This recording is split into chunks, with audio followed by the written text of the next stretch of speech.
ৰাণী চাপৰিত আমাৰ অসমীয়া থলুৱা লোকসকলে খেতি কৰে আৰু প্ৰায় 500 পৰিয়ালে 4,500 বিঘা মাটিত সুন্দৰভাৱে খেতি কৰে আৰু ৰাসায়নিক সাৰ ব্যৱহাৰ নকৰাকৈ গুৱাহাটী মহানগৰীৰ মানুহক ইয়াৰ পৰা শাক চব্জি আৰু বিভিন্ন ধৰণৰ সামগ্ৰী ফুলকবিৰ পৰা বন্ধাকবিৰ পৰা ব্ৰকলিৰ পৰা বিভিন্ন ধৰণৰ সামগ্ৰী ইয়াত যোগান ধৰা হয়।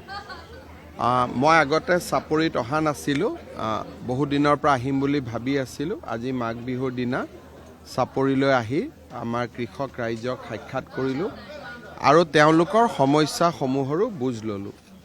আৰু মই ভাবোঁ যে আমি এই কৃষকসকলক উৎসাহ দিবৰ বাবে যিখিনি কৰিব পৰা যায় সেইখিনি আমি সোনকালে কৰি দিম।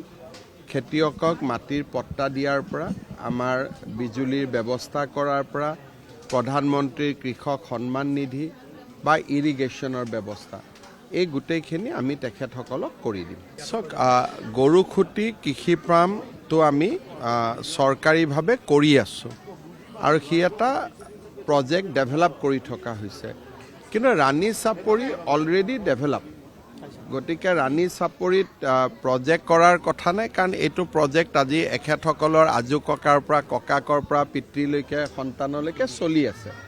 খালি এখেতসকলৰ অভাৱ অভিযোগখিনি দূৰ কৰি দিব লাগে। গতিকে মই চেষ্টা কৰিম যাতে এখেতসকলৰ অভাৱ অভিযোগখিনি আমি দূৰ কৰি দিব পাৰোঁ। লাহে লাহে আমাৰ অসমত এনেকুৱা কেইবাখনো ফাৰ্ম গঢ়ি উঠিছে আৰু মই ভাবোঁ যে আমাৰ চৰ চাপৰিত থলুৱা কৃষকে যে খেতি কৰিব পাৰে, ৰাণী চাপৰি এটা তাৰ বহুত ডাঙৰ উদাহৰণ। যেনেকৈ মাজুলী চাপৰিত খেতি হৈছে, ৰাণী চাপৰিত খেতি হৈছে। য'তেই আমি চৰ চাপৰি আমাৰ পৰিত্যক্ত অৱস্থাত আছে, অসমীয়া ল'ৰা ছোৱালীবিলাকে আগবাঢ়ি গৈ তাত খেতি কৰিব লাগে। সম্ভাৱনা লুকাই আছে, বহুত ইনকাম কৰিব পাৰি। ইয়াত যিবিলাক ভেজিটেবলছ উৎপন্ন কৰা হৈছে বজাৰত দামো পায় আৰু বহুতে ইয়াৰ পৰা আহিও লৈ যায়। সেইকাৰণে মই ভাবোঁ যে আমাৰ অসমীয়া যুৱক সমাজে খালী থকা মাটি বেলেগক এৰি নিদি আমি খেতি কৰিব লাগে। আৰু বহুত জেগাত এতিয়া মেজ যি খেতি কৰা হয় তাৰ বহুত দাম পোৱা যায়। আমাৰ ইথানল ফেক্টৰীবিলাক হৈছে, অসমত বহুত মেজৰ প্ৰয়োজন আছে। গতিকে মই ভাবোঁ যে আমাৰ বিভিন্ন খেতি আমি কৰিব লাগে আৰু কৃষিৰ জৰিয়তে আমি বহুদূৰ আগুৱাই যাব পাৰোঁ। এই কথা প্ৰমাণিত হৈছে। চাওক, ইয়াতে কিছুমান সমস্যা আছে। নদী দি কিছুমান লোক আহে, ইয়াত পোহনীয়া জন্তু আদি লৈ যায় আৰু ৰিভাৰ পুলিচক ষ্ট্ৰং কৰিব লাগিব। লাহে লাহে মই ইয়াত আজি আহিছোঁ, পৰিৱেশটো পৰিৱৰ্তন হৈ যাব। অকণমান চৰকাৰৰ পৰা তেওঁলোকক সহযোগিতা লাগে। ক'ৰবাত যিমান সহযোগিতা আছে তাতকৈ আৰু অলপ বেছিকৈ কৰিব লাগে। এইখিনি আমি নিশ্চিত কৰি দিম।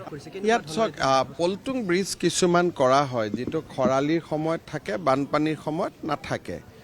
এতিয়ালৈকেতো কোনো চিন্তা কৰা নাই, অলপ সময় লাগিব। মই ডিপাৰ্টমেণ্টক পঠাম, তেওঁলোকে এটা ঠিক ঠাক কৰি বনাই দিব যে হয় এনেকৈ কৰিলে হ'ব।